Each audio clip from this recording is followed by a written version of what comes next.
Hey man, what's going on? Welcome to Biceps and Mindset. Alors aujourd'hui, c'est un épisode un peu spécial, comme d'habitude. Il va être plus court que d'habitude, celui-là, pour le coup.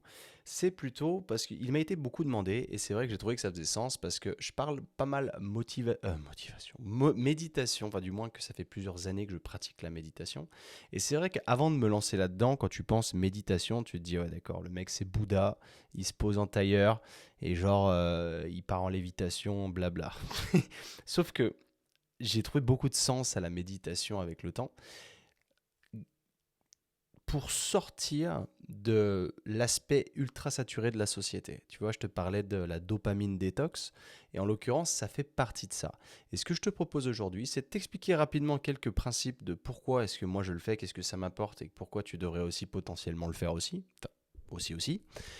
Et après, je vais te mettre un enregistrement que j'ai fait de moi en train de méditer, mais du coup, ce qui est important, c'est pas moi en train de méditer en vidéo, c'est surtout ce qu'il y a par-dessus, ce que j'utilise moi pour méditer. Et j'utilise donc à l'heure d'aujourd'hui, j'utilise l'application Calm, C-A-L-M. Je l'ai mis en anglais. C'est ce que je fais, tu me connais depuis le temps maintenant. Tout ce qui est audio, méditation, reading, donc lire des livres, je fais toujours tout en anglais parce que c'est plus mon élément. Je me sens mieux à travers ça et j'y arrive mieux. C'est aussi simple que ça, mais tu peux mettre l'application en français, c'est pas un problème. De toute manière, si tu es là à m'écouter, généralement, c'est que tu suis un peu ma philosophie, que tu adhères à l'apprentissage de l'anglais, que tu sais que ça peut être extrêmement bénéfique sur le long terme. Donc la méditation, en fait, si tu veux, j'ai commencé à le faire au départ sans... Je vais t'expliquer l'origine du truc. J'ai commencé en 2016, donc quand je vivais à Londres. Au départ, je savais pas trop pourquoi. J'en entendais un peu parler à travers... j'écoutais beaucoup le podcast School of Greatness, donc de Lewis Howes. Lewis, plus loin Howes, si je dis pas de conneries, parce que prononcer à l'américaine, potentiellement c'est un peu difficile à décortiquer si tu veux aller checker ce qu'il fait. Et c'est pas mal. Et du coup, lui, à travers son podcast, à l'intérieur, il faisait souvent des placements de produits pour l'application Headspace, donc qui est la grosse concurrence de Calm, si tu veux. Donc moi, à l'époque, j'ai fait bon, ok, le mec me dit que ça l'aide à se décontracter ou quoi, je vais télécharger l'application Headspace. Je fais ça, je prends un abonnement d'un an, c'est pas très cher. Parce que là, même Calm, c'est encore moins cher. Je crois que j'ai payé 49 € pour un an. Et au vu des bénéfices que ça apporte, c'est un investissement et c'est vraiment pas cher. De là, moi je le faisais parce que pendant très longtemps, j'ai eu des anger issues, donc des problèmes de colère, et qui sont pas totalement résolus, mais extrêmement mieux qu'à l'époque. Et je te dis ça, j'ai fait beaucoup de progrès sur la dernière année surtout, parce que sur 2022, parce que auparavant, 2021, j'étais encore assez colérique, je le sentais. Je me laissais emporter plus facilement, mais surtout depuis quand j'ai réalisé que j'allais essayer la méditation, moi c'était dans ce but-là, parce que j'étais très colérique et des fois je m'emportais pour rien et je me sentais très con après. Je me disais, c'est pas normal d'avoir le sang aussi chaud, parce que quelque part, quand tu t'énerves très vite comme ça montre une perte de contrôle de ta part. Et moi, je voulais essayer de rester dans le contrôle au maximum et me contrôler moi et mes émotions surtout, et en être conscient de ces émotions. Donc avant, je rejetais ces émotions, je les acceptais pas, si tu veux. Et cette colère, j'essayais de me convaincre que ça n'avait rien à voir avec moi, que j'avais pas de problème de colère, mais pourtant, parfois, je partais en couille et je m'énervais énormément pour pas grand chose, tu vois. Et du coup, je me suis mis à méditer pour ça. J'en ai fait une routine, je me suis mis à méditer tous les matins. Donc j'allais bosser à l'époque de 6 h à 8-9 h du mat à peu près. Après, je rentrais, c'est là où je faisais mon petit déj, je me faisais 10 minutes de méditation. C'est de la méditation guidée, c'est rapide en plus de ça. Donc ça ne te demande pas, tu vois, de rentrer en transe, de faire ça pendant 1 heure avec des tambours derrière toi ou quoi, hein, rien à voir. C'est 10 minutes, ça va très vite, tu peux augmenter la durée. Moi, je sais que, je fais surtout aujourd'hui le daily calm qui est 10-15 minutes. Et ça semble commencer à faire son effet, tu vois. Mais à mon insu, faire de la méditation long terme, ça m'a pas apporté que de contrôler mieux mes colères. Ça a été beaucoup mieux pour ma capacité à me focaliser et enlever ce rush de devoir aller toujours sur mon écran, tu vois, d'aller sur le téléphone et de se dire, enfin, tu sais, aujourd'hui, tu sais, t'as tout le temps envie, des fois, t'appuies sur ton téléphone, tu sais même pas pourquoi. Tu dis, ah, notification, machin, faut que j'aille voir. Tu sais, t'as le MoFo. Le FOMO, pardon, le MoFo. MoFo, c'est motherfucker. But FOMO, c'est fear of missing out. Donc la peur de rater un truc. Parce qu'il se passe tellement de choses aujourd'hui. Tu vois, tu scrolles sur Instagram, tu as déjà loupé 10 posts d'il y a 5 minutes. Enfin, ça va trop vite. Il y a beaucoup trop de quantité. Ça nous amène dans ce mindset de rush. Et en fait, on ne ralentit jamais. Et le fait d'être tout le temps dans ce rush, bah, ça entretient aussi ce stress, tes niveaux de cortisol et potentiellement la colère qui a beaucoup moins de mal à sortir, tu vois. Et avec le temps, j'ai arrêté après pendant plusieurs années parce que j'arrivais pas à y voir un intérêt. Je trouvais que j'avais toujours la colère. J'essayais de me convaincre en disant non, c'est mieux, machin, ça m'a grave appris. Mais en réfléchissant un peu, tu vois, je me suis aperçu que ça n'avait pas tant que ça été efficace pour ça. Et je me suis remis dedans, en Espagne en particulier, pendant longtemps, où je me suis mis donc cette fameuse morning routine, où tu avais, dès que je me lève en fait, la méditation, le cours d'espagnol, la lecture, chose que je fais toujours aujourd'hui. Malgré le fait que j'habite en France, je fais toujours mon espagnol, parce que j'ai pas envie de le perdre. Et figure-toi que c'est devenu, donc comme je t'en parlais dans l'épisode du chiffre d'identité, c'est devenu tellement une habitude obvious que je le fais toujours, et sans le moindre effort. C'est juste normal, et limite, en fait, c'est un problème si je le fais pas. Ça en est arrivé là, tu vois, c'est genre je me sens mal de pas le faire. C'est comme aller au gym, en fait, je me sens mal de pas aller au gym. Alors que pour la plupart des gens qui ne s'entraînent pas, pour qui ça ne fait pas partie de leur identité, bah ça les fait chier d'aller au gym, en fait, si tu veux. Et là, c'est la même chose, parce qu'avec le temps, voilà. Mais en fait, je vais t'expliquer qu'est-ce que ça m'a apporté concrètement, et surtout comment s'y prendre. Et je vais te mettre après ces fameuses 10 minutes de méditation que tu vas pouvoir faire toi en direct, en écoutant, donc c'est guidé. Il n'y a pas énormément de paroles, t'as un bruit de ruisseau en fond, donc c'est cool. Et bref, qu'est-ce que ça m'a apporté, chaque chose en son temps. Là-dessus, moi, vraiment, la grosse différence que j'ai vue, c'est cette capacité à me concentrer sur mes pensées, en fait, si tu veux, dans le sens où, quand on l'a jamais fait, ce qui se passe, c'est que quand tu te mets dans cette position tu commences à méditer, tu vas voir que vu que tu fais rien, ton esprit va rusher. Et tu vas penser à 10 millions de trucs en même temps. Et c'est infernal. C'est un cauchemar dans ta tête, ça part dans tous les sens, c'est chiant. Tu n'arrives pas du coup à te concentrer sur ta respiration, parce que le but en fait de la méditation, c'est de vider ton esprit et pour le coup de te concentrer sur ta respiration. Tu as certaines séances où ils te font compter tes respirations. Comme ça, tu t'inspires, tu comptes 1, tu expires, tu comptes 2, tu vois, et tu continues comme ça. Et le fait de compter, bah, ça te permet de pas trop partir en vrille, tu vois. Et tu me connais, je pars beaucoup en plus en couille. Mais là, du coup, ça te permet de vraiment rester proche, de pas laisser le temps à ton esprit de trop se casser. Et en fait, plus tu le fais et plus ça marche. Parce qu'au début, tu vas trouver infernal le fait de rien que de quitter ton téléphone, de le poser à côté de toi. Il va faire ce qu'il a à faire. Si tu oublies en plus de mettre le mode avion ou focus do not disturb, s'il vibre, ça va devenir un cauchemar. Parce que tu vas sentir la vibration, tu vas avoir cet appel de dopamine de dire faut que je vois ce que c'est vite. Et tu vas stresser, tu vas être là putain. Et potentiellement, tu vas sortir de ta méditation et tu vas checker. Et le but, c'est que ça ne t'affecte plus. Que tu arrives à prendre un pas en arrière, relax, de dire ça peut attendre. Ça peut attendre, tu vois. Et avec le temps, ton esprit va être de plus en plus clair. Tu auras moins de pensées parasites, tu arriveras mieux à te concentrer sur ta respiration, mais surtout, tu arriveras mieux à ralentir et à poser tes pensées calmement. Et ça fait vraiment toute la différence. En plus de m'avoir appris énormément à gérer ma colère, donc aujourd'hui j'ai très peu de crises de colère. Quand ça m'arrive, ça dure très peu de temps. Et quand ça m'arrive, je suis tout seul. Avant, ça m'arrivait avec des gens. Donc c'est là où c'est encore plus malaisant. En l'occurrence, avec mon ex, ça m'arrivait. Et après, je m'en voulais tellement parce qu'elle me disait ah, tu me fais peur, machin. Et je me disais mais je suis vraiment une merde. Je peux pas me comporter comme ça autour de la femme que j'aime.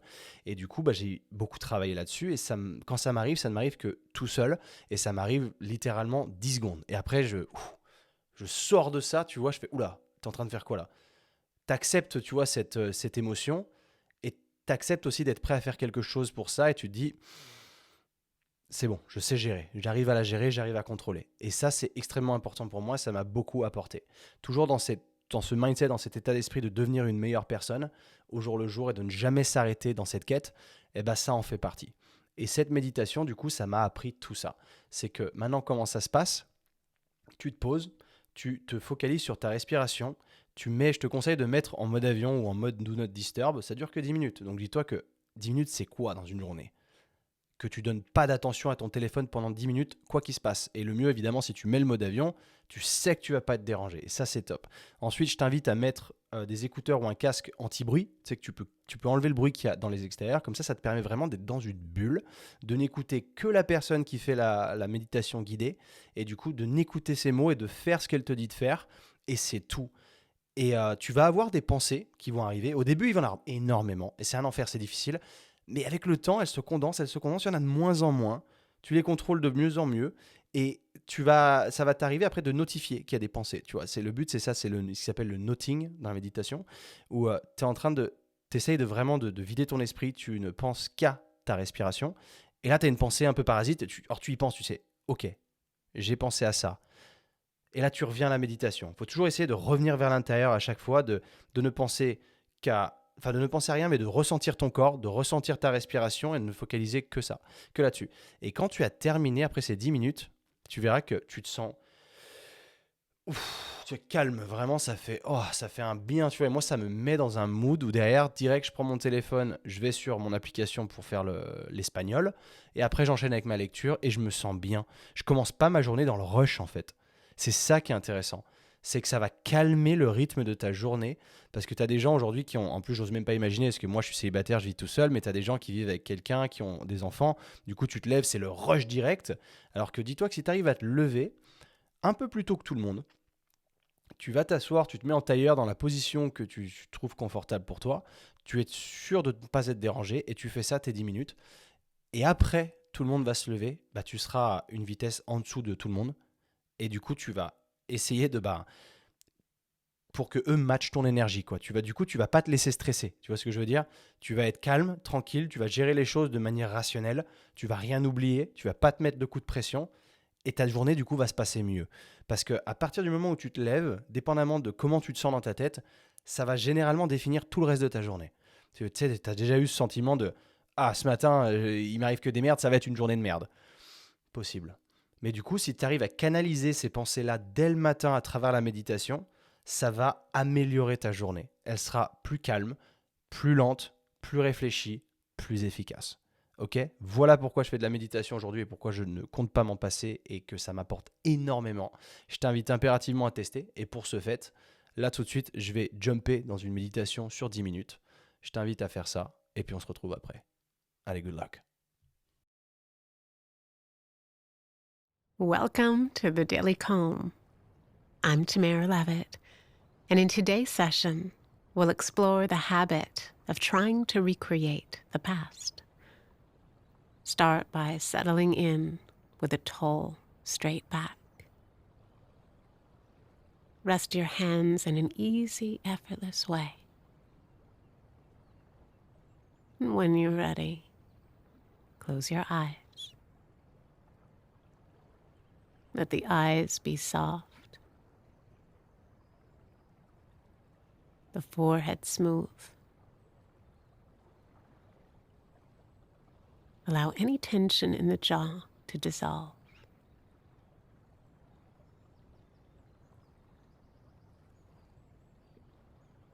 And bring a hint of a smile to the lips, just enjoying the tranquility of this moment.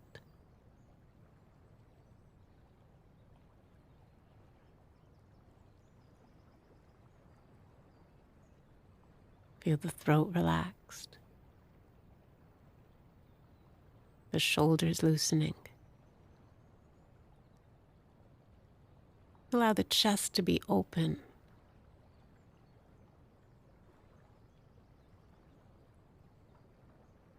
And as you settle in, connect with your breath, relaxing into the rhythm of the breath as it changes. Breathing in. Know you're breathing in.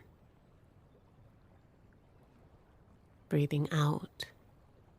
Know you're breathing out.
And if you find it difficult to calm the mind because it's busy, that's natural. The mind is often busy. All we're doing here is noticing, observing whatever's happening from moment to moment. Our practice never looks the same, so allow it to be fluid. Sometimes the mind is still, sometimes it's not. Do your best to notice, and then return to the breath. As you breathe in, be aware of breathing in. As you breathe out, be aware of breathing out.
And now, gently relax your attention.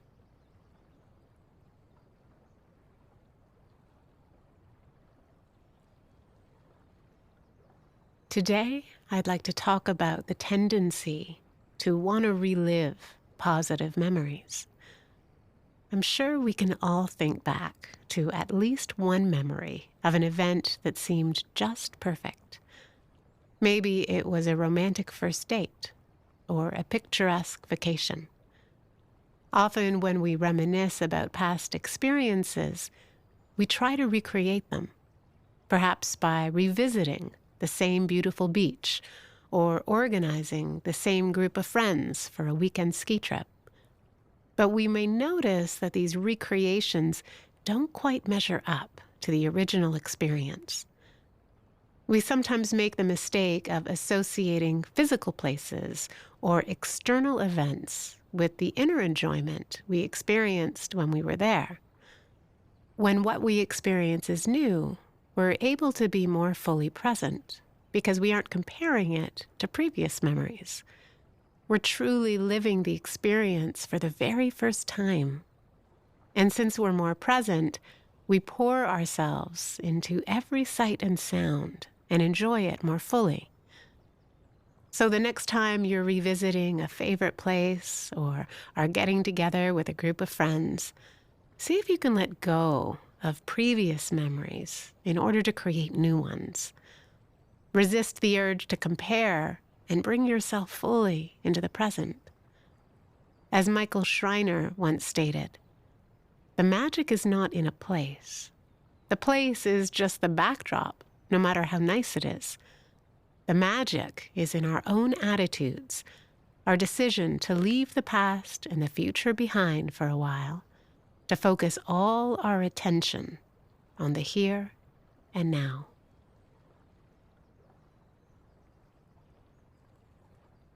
Now slowly bring yourself back to the room. Wiggle your fingers and toes. And when you're ready, open your eyes. I hope you enjoyed today's Daily Calm. Have a great day, and we'll see you back here tomorrow. Ok, we're back. Comment tu te sens? Comment tu te sens? Sois honnête. Soit est-ce que ça t'a stressé? Comment est-ce que tu t'en es sorti? Est-ce que tu as potentiellement perdu beaucoup d'énergie à essayer de comprendre la personne vu qu'elle est ça parle en anglais? Il faut pas trop se stresser avec ça. Tu peux réécouter cet épisode autant de temps que tu le souhaites. Si ça te permet de te calmer, tu remets au moment des 10 minutes, blabla. Si tu as besoin de te reminder pourquoi est-ce que je le fais déjà. Si ça peut t'inspirer, réécoute l'épisode. Prends ton temps surtout. Ne te stresse pas et ne te dis pas « Ah, ça marche pas pour moi ». C'est une habitude qui va prendre du temps avant de fonctionner ou que tu vois ses effets, au moins 2 semaines. Parce que dans l'immédiat, quand tu vas faire ça plusieurs jours au début, il ne va pas se passer grand-chose. Tu vas toujours te sentir stressé, overwhelmé, tu vas submergé par ces pensées parasites. Mais dis-toi que c'est normal et que ça fait partie du processus. Et avec le temps, petit à petit, tu vas apprendre à lâcher prise, en fait, à te calmer et à te laisser aller en fait, dans le truc. Et tes pensées parasites vont de moins en moins être présentes. Tu vas te sentir vachement mieux. Et comme je te disais, ton esprit va être plus clair. Tu seras plus réfléchi, moins stressé, et tout va baigner. Donc je te souhaite bonne chance dans ton épopée. N'hésite pas à me faire un retour, c'est toujours cool. Laisse une review sur le podcast, vraiment ça aide énormément. Un 5 étoiles sur Spotify, un commentaire sur Apple Podcast, vraiment ça prend peu de temps. Et c'est ce qui permet de faire monter le podcast si tu veux. Étant donné que je fais beaucoup d'épisodes tout seul, c'est plus dur de se faire connaître, tu vois. Mais en tout cas, j'espère que ça t'a aidé aujourd'hui. Si tu penses que ça peut aider quelqu'un, s'il te plaît, partage. Le bouche à oreille, c'est la meilleure des pubs. Partage avec ton entourage, partage avec quelqu'un et donne-lui les bienfaits de la méditation et potentiellement, ça fera des heureux. Voilà, j'espère que tu as apprécié. On se retrouve bientôt. Allez, peace.